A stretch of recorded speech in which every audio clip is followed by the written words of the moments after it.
I should have mentioned at the beginning that Hannah Scott was a senior at Odessa High School. She just graduated. And Erin Lowe is at Pembroke Hill School, and she's going into her senior year. So that's good background information for you to know about the two students. So as I delicately wheel this back to clear the stage, as you can see, we have Erin's prop set up. As I back out, I'm going to retrieve Erin from our green room back here and have her come on stage to present her gold medal winning performance. So, Erin Lowe, everybody.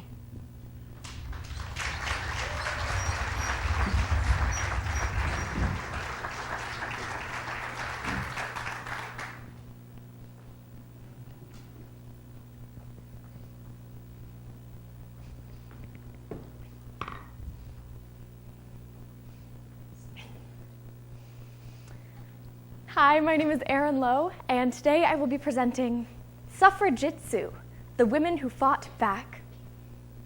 Edith Garrett once said that jiu-jitsu, which is defined as the soft art, is the art of balance and leverage.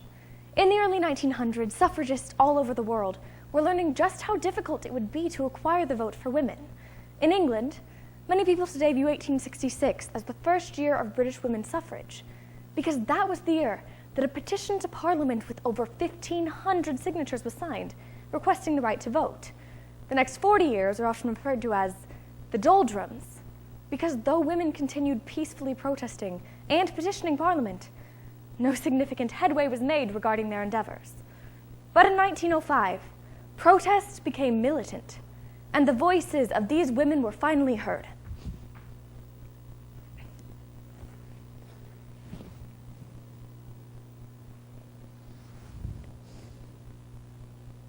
Ladies and gentlemen, thank you so much for joining me here today. You know, I often pass women on the street who appear to be helpless, but that is not who we are. Our strength lies within us, but so often we are told that we are weak. My name is Edith Garrett, and I formed the Suffragette Self-Defense Club 5 years ago, in 1909, because I was enraged regarding the attacks on female protesters, and the one-sided nature of the physical confrontations grew tiresome. They were unprovoked. These women were peacefully protesting, and the police would beat them to the ground and arrest them simply for gathering. As one of the first professional jiu-jitsu instructors in the Western world, I knew that I had to take a stand. I began running classes twice a week in order to show women that we are not helpless. Though many often refer to us as the physically weaker sex, jiu-jitsu is about the weaker defeating the stronger, and there are many Goliaths among us. It is up to us to use their own force against them. They may be powerful, but we are strong, and we will not be taken advantage of. You see, suffrage is about more than just votes. It is about redefining women's roles within our society and proving our intellectual equality. We cannot give in to this essentialist notion of that which women are supposed to be. Voting is extremely important because as of now, we have almost no rights at all. We are treated as the property of our husbands, and in cases of marital disagreements, they are given rights to our children and our property. Voting would not only give us the opportunity to take a stand politically, but to fight for our very basic human rights. Now, more and more women have been attending my classes, but in 1910, student rates dramatically increased after the Black Friday riot, in which a peaceful suffragette rally intensified into a state of violent chaos. You see, prior to this event, the Women's Social and Political Union had called a truce on militant action. But after Henry Asquith, the Prime Minister, sabotaged a bill that would have given some women the vote, the WSPU sent a 300-person Women's Parliament to the House of Commons, where they were met by the police and beaten to the ground. Over the course of the next few hours, many women were hit, beaten, punched, kicked, groped, and sexually assaulted. After this, I began running classes daily, and this year, even Sylvia Pankhurst herself said that women should learn jiu-jitsu because the police already know how to fight, and we have to be able to fight back. Now, more and more protests have occurred, but last year, 1913, our opponents, or as some refer to them more favorably as Parliament, decided to make their move. On April 25th, the Cat and Mouse Act was passed. This meant that women who had been forcibly arrested for peacefully protesting, that had then gone on hunger strikes while imprisoned, would be released long enough for them to be weaned back to health at which point they would be recaptured and yet again forced to endure the humiliation and severe conditions of the prison system. They did not do this to help us, as they originally claimed, but instead to prevent women from becoming martyrs, as many had been force-fed through rubber tubes despite their protest. In response to the Cat and Mouse Act, Emmeline Pankhurst, the current leader of the suffragettes, asked me to train a special task force called the Bodyguard, or as some like to call us, her Amazons. It consists of almost 30 athletic young women willing to learn jiu-jitsu and provide security at suffragette rallies. From this point forward, when the police attack us, we will fight back. Of course, fighting is not always necessary. You know, once, after a protest, the police were chasing us, and we fled through back alleyways to my dojo, and when the police came to the door, we just appeared to be a group of women, innocently practicing jiu-jitsu. With our weapons hidden beneath mats, they had no reason to believe otherwise. You know, interestingly, these hardwood Indian clubs were originally intended for use within exercise classes, but they are the optimal size to fit within a bustle. Of course, I do not advocate for unprovoked violence. The majority of our militant action consists of destroying property, not people. Nevertheless, we will act in self-defense if need be. It is up to us to be the face of women everywhere, as political propaganda already depicts us as such. As I once said in an interview in 1910, in this art, all are equal, little or big, heavy or light, strong or weak. It is science and agility that win the victory. Is this not a forecast of the future? Science, quickness, vitality, and brains are surely equal to brute strength in politics, as well as in fights. We have been asking nicely for over 50 years and have seen little change. Thus, it is time to act. As Emmeline Pankhurst promotes, deeds, not words.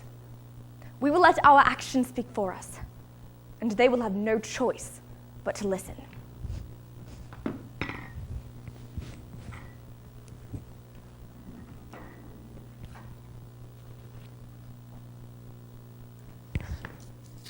Friends, have you seen these posters?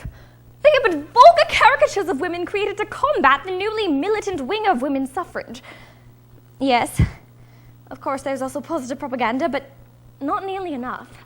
My name is Florence, and of course I want the vote as much as any suffragette, but I dare not call myself one, for they have turned peaceful protesting into militant action overnight.